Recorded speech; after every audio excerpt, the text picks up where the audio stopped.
تاب کے درگے تیرگی میں روی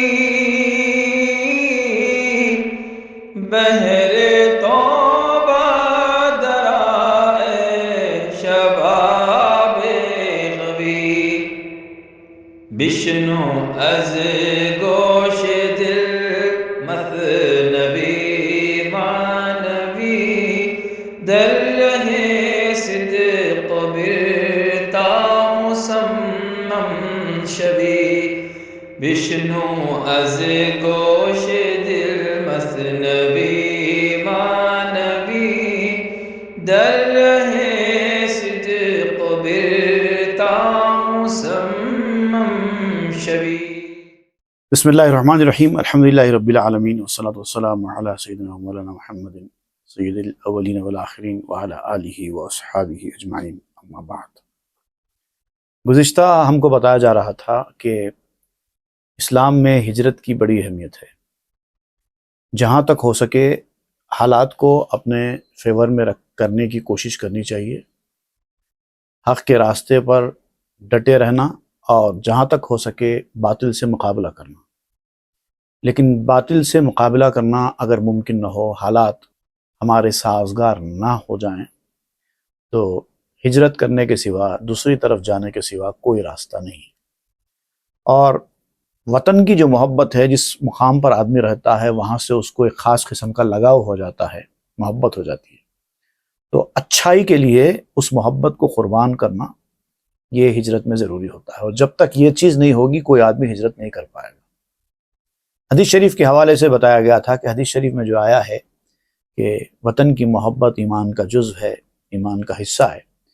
تو پہلے تو مولانا روم نے یہ بتایا تھا کہ ہجرت کس کو کہتے ہیں سمجھنا چاہیے، وطن کس کو کہتے ہیں سمجھنا چاہیے۔ اصلی وطن تو وہ نہیں ہے جہاں آپ رہتے ہیں یا جہاں آپ پیدا ہوئے، بلکہ اصلی وطن وہ ہے جہاں پہ آپ کو ہمیشہ رہنا ہے، اور اصلی وطن آخرت ہے۔ آخرت کے اصلی وطن کو حاصل کرنے کے لیے اس سے محبت ضروری ہے۔ جب تک محبت نہیں ہوگی اس وطن کو آپ حاصل نہیں کر پائیں گے۔ تو اصلی وطن تو وہ ہے۔ دوسری بات یہ ہے کہ وطن کی محبت بڑے کسی کام میں رکاوٹ نہیں بننا چاہیے۔ اگر اپنے پیدا ہونے کے مقام کی اسلام میں اتنی زیادہ اہمیت ہوتی کہ ہجرت کرنے کی ضرورت ہی پیش نہ آئے، تو رسول اللہ صلی اللہ علیہ وسلم مکے سے ہجرت کر کے مدینہ کبھی تشریف نہیں لے جاتے۔ تو حضور صلی اللہ علیہ وسلم کا اپنے پورے قبیلے کے ساتھ، اپنے خانوادے کے ساتھ، اپنے ایمان والوں کے ساتھ، اپنے امتیوں کے ساتھ ہجرت کرنا اس بات کا ثبوت ہے کہ اسلام میں ہجرت کی بڑی اہمیت ہے۔ لیکن یہ ہجرت اسی وقت ہوگی جبکہ ایسی ضرورت ہوگی۔ ہر وقت ہر آدمی کے لیے ہجرت کرنا ضروری نہیں ہے۔ جیسے کہ ایک حدیث شریف میں بھی یہ بیان کیا گیا ہے کہ مہاجر وہ ہے جو اللہ تعالیٰ کی حرام کردہ چیزوں کو چھوڑ نہ دے۔ یعنی جو لوگ برائی کے راستے کو چھوڑ کر اچھائی کے راستے پر آتے ہیں، حرام چیزوں سے بچ کر نیکی کے راستے پر آتے ہیں، وہ بھی ایک طریقے کی ہجرت ہے۔ تو ہجرت کہتے کس کو ہیں؟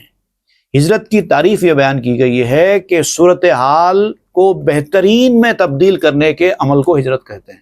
پہلے آپ ایک حالت میں تھے، اب اس کو چھوڑ کر اس سے اچھی حالت میں آپ جائیں، اس کو کہتے ہیں ہجرت۔ اگر آپ پہلے ہی اچھی حالت میں ہیں تو اس کو چھوڑ کے جانا یہ ہجرت نہیں کہلائی۔ پہلے کی حالت سے آگے کی حالت بہتر ہونا چاہیے۔ ہے جستجو کے خوب سے ہے خوب تر کہاں، اگر خوب چیز، اچھی چیز آپ کو مل جائے تو اس سے اچھی چیز ملے، اس کی جستجو کرنے کا نام ہجرت ہے۔ تو پرانے والی چیز کو چھوڑ کر اس سے اچھی والی چیز حاصل کرنے کی کوشش کا نام ہجرت ہے۔ اور خاص طور سے یہ ہجرت نیکی کے راستے میں ہوتی ہے، آخرت کے راستے میں ہوتی ہے۔ تو یاد رکھیے، سب سے پہلی بات تو یہ ہے کہ اصلی وطن یہ نہیں ہے، اصلی وطن آخرت کا وطن ہے۔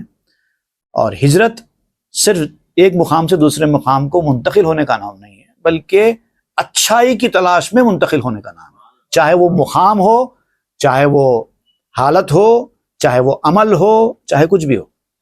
خراب سے اچھائی کی طرف جانا، اچھے سے اور اچھے کی طرف جانا، اور اچھے سے بہترین کی طرف جانا، یہ سب ہجرت کہلاتی۔ ورس سے بیٹ کی طرف آنا یہ بھی ہجرت ہے، بیٹ سے گڈ کی طرف جانا یہ بھی ہجرت ہے، گڈ سے بیٹر کی طرف جانا یہ بھی ہجرت ہے، بیٹر سے بیسٹ کی طرف جانا یہ بھی ہجرت ہے۔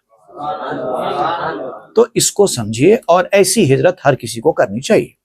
اس کا ذکر کرتے ہوئے مولانا روم نے یہاں پر مچھلیوں کا واقعہ پھر سے جاری کیا ہے، چونکہ اس مچھلی نے ہجرت کی ایک مقام سے، ایک کنارے سے جہاں وہ رہتے تھے تینوں مچھلیاں، تو اس میں سے جو عقلمند، سب سے عقلمند مچھلی تھی، اس نے طے کر لیا کہ مجھے یہاں پر خطرہ ہے اور خطرے کے مقام پر زیادہ دن رہنا اچھا نہیں ہے، مجھے محفوظ مقام پر منتقل ہو جانا چاہیے، ہجرت کر لینا چاہیے۔ اس کیریکٹر میں مولانا روم نے خطرے کے مقام سے دنیا اور محفوظ مقام سے آخرت مراد لے رہے ہیں، یہ سمجھاتے ہوئے مچھلیوں کا واقعہ بیان کر رہے ہیں۔ تو اب 3 مچھلیاں تھیں، ان میں سے جو سب سے زیادہ عقل والی تھی، عقل مند مچھلی، اس نے صورتحال کو دیکھ کر نقل مقام کر دیا۔ اب اس کے بعد باقی 2 مچھلیوں نے کیا کیا، اس کا تذکرہ یہاں پر ہوگا۔ گفت آ ماہی زیرک رہ کنم، دل زراؤ مشورت شاں برکنم۔ اب اس نے جو عقل مند مچھلی تھی، اس نے کہا کہ میں سفر کر جاؤں، اب کسی کی مجھے سننا نہیں ہے، کسی کے مشورے پر، کسی کی بات پر دل جمانا نہیں ہے۔ جو لوگ اچھائی کی طرف نکل پڑتے ہیں وہ کسی سے مشورہ نہیں کرتے، کیونکہ اگر نادانوں سے مشورہ کریں گے تو وہ لوگ آپ کی ہمت کو پست کر دیتے ہیں۔ ایسے میں جب آپ نے طے کر لیا کہ مجھے گڈ سے بیٹر کی طرف جانا ہے، بیٹر سے بیسٹ کی طرف جانا ہے، ایسے میں کسی سے مشورہ کرنے کی ضرورت نہیں پڑتی۔ اس نے فیصلہ کر لیا اور سفر پر نکل گئی۔ نیست وقت مشورت ہی راہ کن، چوں علی تو آہ اندر چاہ کن۔ جب مشورے کا وقت ہوتا ہے تبھی مشورہ کیا جاتا ہے، اور جب وقت مشورے کا نہیں ہوتا تو سفر کرنا ہی ہوگا۔ اب کوئی چارہ نہیں ہے، ایک فیصلہ ہو چکا، اب مشورہ کرنے کا وقت نہیں ہے، اب سفر کرنے کا وقت۔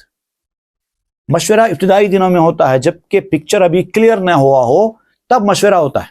جب پکچر کلیئر ہو جائے تو اب اس کے بعد کوئی مشورہ نہیں ہوتا۔ اس سے پہلے بھی ہم نے پڑھا تھا کہ اللہ تعالیٰ نے رسول اللہ صلی اللہ علیہ وسلم کو صحابہ کرام سے مشورہ کرنے کا حکم دیا، لیکن ساتھ میں کیا فرمایا کہ جب پکچر کلیئر ہو جائے اور آپ ایک نتیجے پر پہنچ جائیں اور آپ ایک فیصلہ کر لیں، اب اس کے بعد مشورے کا دروازہ بند ہو گیا، اب فیصلہ کرو اور نکل جاؤ، اللہ پہ بھروسہ کرو اور نکل جاؤ۔ کیونکہ ہر بات ہر کسی کے سمجھ میں نہیں آتی۔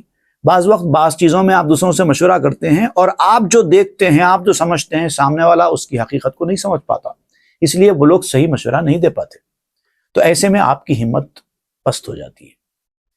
ایک روایت بیان کی جاتی ہے، اگرچہ کہ ایسی روایت کسی حدیث میں نہیں ہے، کسی تاریخ میں نہیں ہے، اس روایت کے حوالے سے مولانا یہاں پر ایک مثال دیتے ہوئے سمجھاتے ہیں۔ جیسے حضرت علی نے کنویں میں منہ ڈال کر آہ کی تھی۔ بیان یہ کیا جاتا ہے کہ ایک مرتبہ حضرت علی نے جذبات سے مغلوب ہو کر اپنے منہ سے ایک آہ نکالنا چاہیے۔ اب وہ کس طرح کے جذبات تھے اور کس طرح کی آہ تھی وہ ہر آدمی نہیں سمجھ سکتا۔ تو آپ نے سوچا کہ ایک منہ سے میں آہ بلند کروں، لیکن پھر دل میں خیال آیا کہ میری آہ کو سمجھنے والا کوئی نہیں ہے، کیوں میں ایسے لوگوں کے سامنے جن کو میری آہ سمجھ میں ہی نہ آتی ہو، میں اپنی آہ کیوں سناؤں؟ یا تو اس آہ سے لوگ بھٹک جائیں گے یا اس آہ کا غلط اثر لے لیں گے، تو بہتر یہ ہے کہ میں لوگوں کے سامنے آہ نہ کروں، بلکہ آپ نے آہ کرنے کا ارادہ کیا تو کسی کنویں میں منہ ڈالی اور وہاں پر جا کر آہ کیا۔ ایسی ایک روایت بیان کی جاتی ہے، ہو سکتا زبانی ہوتے ہوتے لوگوں سے پہنچی ہو۔ اب یہ صحیح ہے غلط ہے یہ تو اللہ بہتر جانے، لیکن مولانا روم چونکہ ایک مصرے میں اس کا ذکر کر رہے ہیں تو آپ کہتے ہیں کہ اگر ایسی صورتحال پیش آ جائے کہ تمہاری بات کو کوئی سمجھنے والا نہیں ہے تو جاؤ حضرت علی کی طرح کسی کنویں میں جا کے آہ کر لو، لوگوں کے سامنے مت کرو، اپنا فیصلہ کرنا ہے نا، کر لو اور نکل جاؤ۔ اگر تم کو یہ لگتا ہے کہ تم اپنے فیصلے میں حق بجانب ہو، صحیح ہو، تو پھر تمہیں کسی کی پرواہ نہیں ہے، تم کو اپنا فیصلہ لینا چاہیے اور آگے بڑھ جانا چاہیے۔ محرم آہ کمیاب است بس، شب روی پنہا روی کن چوں اسس۔ یہ جو راستہ ہے دنیا داری چھوڑ کر دینداری اختیار کرنے کا راستہ، اس کے راستے میں حائل ہونے والی چیزیں اور مراحل، آداب، جو کچھ بھی درپیش ہوتے ہیں مشکلات اس راستے میں، اس کو سب نہیں سمجھ سکتے۔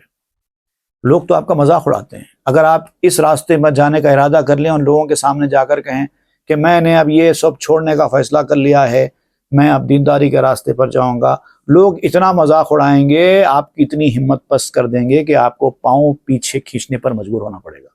اسی لیے لوگوں کے سامنے اس موضوع پر بات ہی مت کرو. لوگوں سے صرف اتنا کہو کہ تم اپنے راستے چلو، ہم کو اپنے راستے چلنے دو، ہمارے راستے میں مت آؤ. کیونکہ اس راہ کا، اس آہ کا سمجھنے والا محرم کہتے ہیں. محرم بالکل دنیا میں نایاب ہے، بہت کم ہے، بہت کم ہے. کوئی محرم نہیں ملتا جہاں میں، مجھے کہنا ہے کچھ اپنی زبان میں. الطاف حسین حالی کا شعر ہے. کوئی سمجھنے والا ہے ہی نہیں. مجھے کہنا ہے، کچھ کہنا چاہتا ہوں، لیکن کس سے کہوں؟ کوئی سن کر سمجھنے والا، میرے دکھ درد کو جاننے والا کوئی نہیں. ڈاکٹر اقبال کا شعر ہے، اقبال کوئی محرم اپنا نہیں جہاں میں، معلوم کیا کسی کو درد نہا ہمارا، کوئی نہیں سمجھ سکتا. پنجابی میں کہا جاتا ہے کہ حال سناواں دلدا، کوئی محرم راز نہ ملدا. کس کو سنائیں؟ کوئی نہیں. تو ایسی دنیا ہے، ایسے حالات ہیں. یہ موضوع پر ہر کسی سے گفتگو کرنے کی ضرورت نہیں ہے. شب روی پنہا روی کن چوں اسس، راتوں رات نکل جاؤ، خاموشی سے نکل جاؤ، جیسے کہ اسس نکلتا ہے. اسس کہتے ہیں پولیس کے ایسے بڑے عہدیدار کو جو نائٹ پیٹرولنگ پہ رہتا ہے. جیسے وہ نائٹ پیٹرولنگ کرتے ہوئے رات میں گشت کرتا ہے نا، ویسے تم بھی راتوں رات نکل جاؤ، لیکن اپنی ہجرت مت چھوڑو. سوئے دریا عزم کن زیں آب گیر، بحر جو ترک این گرداب گیر. یہ جو تالاب ہے دنیا کا، اس تالاب سے دریا کی جانب نکل جاؤ. اس چھوٹے سے تالاب میں، چھوٹے سے کنٹے میں کب تک رہو گے؟ یہاں سے نکل جاؤ اور بڑے دریا کا ارادہ کرو. بحر جو ترک این گرداب گیر، سمندر تلاش کرو، اس گرداب کو چھوڑ دو. یہ گرداب ہے، یہ بھنور ہے، ورلپول آف دا ورلڈ، جو تم کو گھرکی میں رکھتا ہے. ہمیشہ کے بیچ میں گھرے رہو گے، باہر نکلنے کا کوئی راستہ نہیں ہوگا. تو یہ ورلپول سے نکل جاؤ، سمندر میں چلے جاؤ، کوئی کنارہ نہیں ہے، اتنا بڑا ہے. سینارا پاساخ تو میرفتا حضور، از مقام با خطر تا بحر نور. تو اب جب مچھلی نے فیصلہ کر لیا اور وہاں سے نکل پڑی، تو کیسا نکلی؟ اس کے نکلنے کا جو انداز ہے وہ مولانا روم بیان کرتے ہیں کہ سینے کو پاؤں بنا کر جا رہی تھی. مچھلی کے تیرنے کو آپ بتا رہے ہیں کہ جیسے مچھلی سینے سے چلتی ہے نا، تو سینے کو پاؤں بنا کر وہ تیزی کے ساتھ نکل پڑی خطرے والے مقام سے نور کے سمندر کی طرف. یہ جو دنیا ہے، یہ کیا ہے؟ خطرے والا مقام ہے، ڈینجرس پلیس ہے، پیریلس ابورڈ ہے. اس سے نکل جاؤ اور سی آف دا لائٹ، جو کہ آخرت ہے، وہاں چلے جاؤ. ہم چو آہو کس پے او سگبوت، می دوتا در تنش یک رگبوت. اس ہرن کی طرح نکل جاؤ جس کے پیچھے ایک خونخوار کتا ہو. خونخوار کتا اگر ہرن پہ حملہ کرنے کے لیے آئے تو ہرن کس طرح سے تیزی سے دوڑتی ہے، ویسا نکلو. ایسا سمجھو کہ تمہارے پیچھے کوئی ہے جو تمہیں جانے نہیں دیتا ہے، حملہ کرنے آ رہا ہے. وہ کتا کون ہے؟ وہ شیطان ہے. تو تم کو دبوچنے کی فراق میں ہے، اور تم اس کتے سے زیادہ دوڑنے کی صلاحیت رکھتے ہو. لیکن شرط یہ ہے کہ دوڑنا ہوگا. کتا زیادہ تیز دوڑتا ہے یا ہرن زیادہ تیز دوڑتا ہے؟ ظاہر بات ہے ہرن زیادہ تیز دوڑتا ہے. تم ہرن ہو، شیطان کتا ہے. وہ کتا تمہارے اوپر حملہ کرنے آ رہا ہے اور تم تیز دوڑنے کی صلاحیت رکھنے کے باوجود نہیں دوڑ رہے ہو، تو کتے کا شکار ہو جاؤ گے. اب اگر کتا ہرن کے پیچھے چلا جائے حملہ کرنے کے لیے، تو ہرن دوڑے گا، اور اس وقت تک دوڑے گا جب تک کہ اس کے جسم کے اندر ایک رگ سلامت ہے، خون کا ایک خطرہ ہے. خواب خرگوشو سگندر پے خطاست، خواب خود در چشم ترسندہ کجاست. اب صورتحال یہ ہے کہ کتا تمہارے سر کے اوپر آ گیا ہے اور تم کو دبوچنا چاہتا ہے، اور تم ہے کہ خرگوش کی طرح آرام سے سو رہے ہو، خواب خرگوش میں ہو، مزے کی نیند اڑا رہے ہو۔ یہ طریقہ تو غلط ہے۔ جو ڈرنے والا ہوتا ہے اس کو نیند آتی ہی کہاں ہے؟ تم لوگ آرام سے سو رہے ہو، مست سو رہے ہو، تو اس لیے سو رہے ہو کیونکہ تمہارے اندر ڈر نہیں ہے۔ جو ڈرنے والے، تقوی پرہیزگاری والے ہوتے ہیں وہ لوگ زیادہ دیر نہیں سوتے، وہ جلدی اٹھ جاتے ہیں، کیونکہ ان کو پتا ہوتا ہے کہ ان کو جو چیز ملنے والی ہے وہ تو رات میں ہی ملتی ہے، اور جو غافل لوگ ہیں وہ رات میں سوتے رہتے ہیں، اور جو وقت ملنے والا ہوتا ہے اسی وقت سوتے ہیں۔ آدھی رات کے بعد کا وقت ہے، روحانی ترقی کا جو وقت ہے وہ آدھی رات کے بعد، بلکہ آپ یوں سمجھیے کہ بالکل آخری رات کا وقت ہے، پچھلی پہر جس کو کہتے ہیں، تہجد کا وقت یا سحر کا وقت آپ کہہ لیں اس کو۔ ڈھونڈنے والے بھی کچھ سوتے ہیں راتوں میں، اٹھو پچھلی پہر کو اور خلوت میں اسے ڈھونڈو۔ پچھلی پہر کو اٹھنا اور اکیلے میں ڈھونڈنا۔ تو جو ڈرنے والا ہوتا ہے اس کو نیند نہیں آتی۔ رفت آماہی رہے دریا گرفت، راہ دورو پہنے پہنا گرفت۔ تو اب وہ مچھلی وہاں سے چلی گئی اور دریا کی طرف اس نے اپنا سفر شروع کر دیا، اور راستے میں کئی موڑ آئے، کئی پریشانیاں آئیں، لیکن اس نے اپنا راستہ پکڑ ہی لیا اور نکل پڑی۔ رنج ہا بسیار دید و عاقبت، رفت آخر سوئے امن و عافیت۔ بہت سے تکلیفوں سے دوچار ہوئی، راستے میں اس کو بہت تکالیف ہوئی۔ اب اس راستے میں آنے والے کو تکالیف تو ہوتی ہی ہے، بغیر تکلیف کا یہ سفر طے نہیں ہوتا۔ بہت ساری قسم کی تکلیفیں ہوتی ہیں۔ ایک تکلیفیں تو یہ ہوتی ہے کہ دنیا داری چھوڑ دینے کی وجہ سے جو آرام، سکون، مال، دولت، پیسہ، عیاشی، یہ جو دوسرے لوگ کو حاصل ہوتی ہے وہ ان کو حاصل نہیں ہوتی۔ ایک تکلیف تو یہ ہے۔ ہر مراد دنیاوی پوری نہیں ہوتی، نظر انداز کرنا پڑتا ہے کئی چیزوں کو، کئی خواہشوں کو توڑنا پڑتا ہے۔ پھر یہ ہے سو ہے، اس کے اوپر لوگوں کے تانے الگ ہوتے ہیں، لوگوں کی باتیں الگ ہوتی ہیں، حالانکہ ان کی زندگی سے لوگوں کا کوئی واسطہ نہیں ہے، مگر پھر بھی لوگ بولتے ہیں۔ اس لیے بولتے ہیں کہ شیطان ان کو بولنے پر مجبور کرتا ہے، کیونکہ وہ شیطان کے کارندے ہیں، شیطان کے ریپریزنٹیٹیو ہیں۔ تو ظاہر بات ہے جب شیطان کی ڈائریکٹ آپ نہیں سن رہے ہیں تو شیطان ان کے ذریعے بولنے لگائے گا۔ آپ کو سمجھنا چاہیے کہ یہ شیطان کے ریپریزنٹیٹیو ہے، شیطان کی ہی گفتگو کریں گے، تو وہ سننا، اس کو برداشت کرنا، پھر بھی اپنے عزم میں کمی نہ آنے دینا، یہ آپ کا کام ہوتا ہے۔ تو یہ مشکل سفر ہوگا، لیکن جب اس سفر سے نکل گئے تو کیا ہوا؟ خطرے والی جگہ سے نکل گئے، اب امن اور عافیت کی جگہ میں آ گئے۔ خیشتن افگند در دریائے ژرف، کے نیابت حد آرا ہیچ طرف۔ تو اب اس مچھلی نے اپنے آپ کو گہرے دریا میں، سمندر میں ڈال دیا، اور اس کا ایسا کنارہ ہے جس کو کوئی آنکھ نہیں دیکھ سکتی، لمٹ لیس۔ آخرت کا جو سمندر ہے اس کی کوئی حد نہیں ہے، کوئی کنارہ نہیں ہے۔ پس چو سیاداں بیاور دند دام، نیم آخل را ازاں شد تلخ کام۔ اب کیا ہوا؟ وہ مچھلی تو وہاں سے نکل گئی، اب دونوں باقی کی مچھلیاں وہیں اسی کنارے پر ٹھہری ہوئی تھیں۔ اب اس میں سے ایک مچھلی تھی جو آدھی عقل کی تھی، جیسا ابھی اس سے پہلے ذکر ہوا، ایک عقل والا ہوتا ہے، ایک آدھی عقل والا ہوتا ہے، ایک بالکل عقل سے محروم ہوتا ہے۔ تو پہلا جو عقل والا تھا وہ تو نکل پڑا، صورتحال کو جانچ کر وہاں سے نکل پڑا اور سلامتی کے مقام پر پہنچ گیا۔ دوسرا جو تھا آدھی عقل والا، آدھی عقل والی مچھلی، اب اس نے کیا کیا؟ جیسے ہی اس نے دیکھا کہ شکاری جال لے کے آ چکے ہیں، اب شکاری جال ڈال رہے ہیں ان کو پکڑنے کے لیے، تو جیسے ہی اس آدھی عقل والی مچھلی کو یہ منظر دکھائی دیا وہ پریشان ہو گئی۔ یہ کیا ہو رہا ہے؟ پریشان ہونے لگی۔ گفت آ من فوت کردم فرسرا، چون اگشتم ہم رہے آ رہنما۔ اب کہنے لگی کہ ہائے میں نے کیا کر دیا، ایک ساتھی ہماری یہاں سے نکل کر چلی گئی، مجھے بھی اس کے ساتھ چلے جانا چاہیے تھا، میں نے وقت گنوا دیا، اب یہاں سے نکل کے بھاگنے کا کوئی وقت نہیں ہے۔ میں اپنی قسمت پہ حسرت کرتی ہوں، افسوس کر رہی ہوں کہ کیوں میں اس کے ساتھ نہ چلی گئی، میں اپنے رہنما کی ساتھی کیوں نہ بن گئی، اب افسوس کر رہی، حسرت کر رہی۔ ناگہاں رفتو ولیکن چونکہ رفت می بے بائستم شدن در پے بے تفت.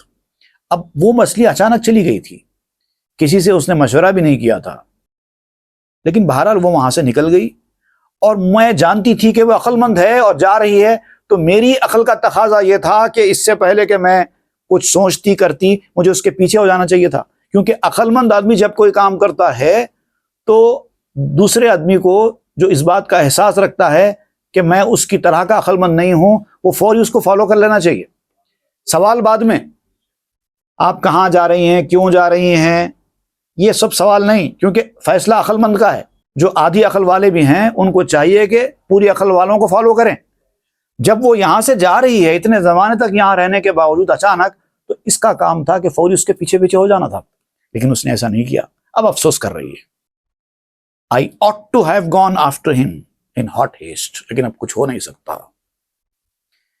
ای زماں سودے ندارت حسرتم چوں کنم چوں فوت شد آں فرصتم. اب میں افسوس کر رہی ہوں، حسرت کر رہی ہوں، لیکن اب یہ حسرت کرنا، افسوس کرنا کوئی فائدہ مند تو ہے نہیں، کیونکہ جو ہونا تھا ہو گیا، موقع چلا گیا. اب میں کیا کروں، اب میں کیا کروں. اب افسوس کرنے لگی کہ اب میں کیا کروں. برگزشتہ حسرت آوردن خطاست باز نایت رفتہ یاد آں حباست. اب کہنے لگی کہ جو گزر گیا اس کے اوپر افسوس کرنا غلطی ہے. اب جیسا میں نے ایک غلطی کی کہ جو کام کرنا تھا میں نے وہ کام اس وقت نہیں کیا، موقع چلا گیا، اب میں افسوس کر رہی ہوں. تو جس طرح سے پہلے میں نے غلطی کی، موقع گنوایا، ویسے اب میں دوسری غلطی کر رہی ہوں، گزرے ہوئے پر افسوس کرنے کی. جو ہو گیا اس پر افسوس نہیں کرنا چاہیے. اب پلان کرو، کرنا کیا ہے، افسوس کرنے سے فائدہ کیا ہے. جو ہونا تھا ہو گیا، اب پلان کرنا چاہیے کہ اس صورتحال میں مجھے کیا کرنا ہوگا. ایک غلطی جو ہوئی ہے اس کو ریکٹیفائی کرنے کے لیے مجھے کیا کرنا ہوگا. گیا وقت تو ہاتھ آتا نہیں ہے، اسی لیے جو گزر گیا اس کی یاد بھی بیکار ہے. دیکھیے، جو سمجھدار آدمی ہوتا ہے، کامیاب آدمی ہوتا ہے، پہلے تو وہ غلطی کرتا نہیں ہے، اور اگر غلطی اس سے ہو جائے تو وہ غلطی پر افسوس کرتے ہوئے نہیں بیٹھتا، بلکہ اس کو ریکٹیفائی کرنے کی ترکیب ڈھونڈتا ہے. اب ایک سمجھدار مچھلی تو وہاں سے نکل گئی، اس نے اپنی جان بچا لیا. اب مجھے بھی اپنی جان بچانی ہے. میں نے اس کو فالو نہ کر کے غلطی کی، لیکن اب مجھے کیا کرنا چاہیے. تو لہٰذا اب اس کو سوچنے کی ترکیب اس نے اختیار کی. سمجھدار لوگ کبھی افسوس کرتے ہوئے نہیں بیٹھتے. افسوس کرتے ہوئے بیٹھنا یہ خود انسان کی غلطی ہوتی ہے. افسوس کرنے سے فائدہ کچھ بھی نہیں ہے، جو ہونا تھا ہو گیا. تو یہ کتنی اہم بات ہے کہ غلطی پر خالی افسوس کرتے ہوئے نہیں بیٹھنا بلکہ ریکٹیفائی کرنے کی کوشش کرنا کتنی اہم بات ہے. اس کو سمجھانے کے لیے مولانا روم یہاں پر ایک اور حکایت شروع کر رہے ہیں، اور یہ بہت ہی دلچسپ حکایت ہے. ایک چڑیا کی حکایت ہے جو ایک شکاری کے ہاتھ میں آ گئی. چھوٹی سی چڑیا ہے، شکاری نے اس کو پکڑ لیا. اب وہ چاہتا تھا کہ اس کو کاٹ کر گوشت وغیرہ تل کے اس کا کھائے. اب چڑیا نے اس شکاری سے پوچھا کہ اے شکاری، تو نے مجھے پکڑ لیا، اب کیا کرے گا؟ تو ذبح کر کے میرا گوشت تل کے کھائے گا. میں اتنی چھوٹی ہوں، اگر تو کھا بھی لے تو تیرا پیٹ تو بھرنے والا نہیں ہے. اس کے برخلاف میں ایک ایگریمنٹ کرتی ہوں، اگر تم کو یہ ایگریمنٹ قبول ہے تو اس میں تمہارا فائدہ ہے. تو اس نے کہا کیا ایگریمنٹ ہے؟ تو اس چڑیا نے کہا کہ میں تمہیں 3 نصیحتیں کرتی ہوں، اور یہ تینوں نصیحتیں تمہاری زندگی بھر تم کو کام میں آئیں گی. اب ایک نوالا ہے، میں تمہارے لیے ایک نوالا ہوں، تم ایک نوالے کو قربان کرو، اور ایسی کام کی باتیں تم کو پتہ چلیں گی جو زندگی بھر تمہارے کام میں آئیں گی. اگر یہ ایگریمنٹ ہے، تم مجھے چھوڑو تو پھر میں تم کو 3 باتیں بتاؤں گی، نہیں تو تم مجھے کھا جاؤ گے، میرے ساتھ وہ 3 باتیں بھی ختم ہو جائیں گی. تو اس نے کہا کہ کیا یقینی ہے کہ تم اچھی باتیں مجھے بتاؤ گے؟ میں چھوڑوں گا تم اڑ جاؤ گے تو کیا کریں گے؟ تو اس نے کہا کہ اگر آپ کو یقین نہیں آتا ہے تو میں آپ کے ہاتھ میں بیٹھے بیٹھے ہی ایک بات بتا دیتی ہوں، وہ 3 میں سے. اگر آپ کو یہ کام کی لگے تو آپ مجھے چھوڑنا، پھر میں آپ کے ہاتھ میں سے نکل کے جھاڑ پہ بیٹھ کے باقی کی 2 باتیں بتاؤں. تو اب وہ آدمی نے کہا کہ ٹھیک ہے، چلو ایک بات تو بتاؤ، اگر مجھے پسند آئے گی تو میں تجھے چھوڑ دوں گا. تو اس نے اس آدمی کو ایک کام کی بات بتائی. اتنی پسند آئی اس آدمی کو کہ اس نے اس چڑیا کو چھوڑ دیا. اب وہ کیا بات تھی اور باقی 2 باتیں کیا بتانے والی ہے چڑیا، یہ انشاءاللہ ہم آئندہ کے درس میں پڑھیں گے۔ صلی اللہ تعالیٰ علی خیر خلق سیدنا محمد وآلہ واصحابہ اجمعین والحمد للہ رب العالمین۔ تاب کے در لگے تیرگی میں روی، بہر توبہ درائے شباب غوی، بشنو از گوش دل مثنوی معنوی، در رہے صدق برتا مسمم شوی، بشنو از گوش دل مثنوی معنوی، در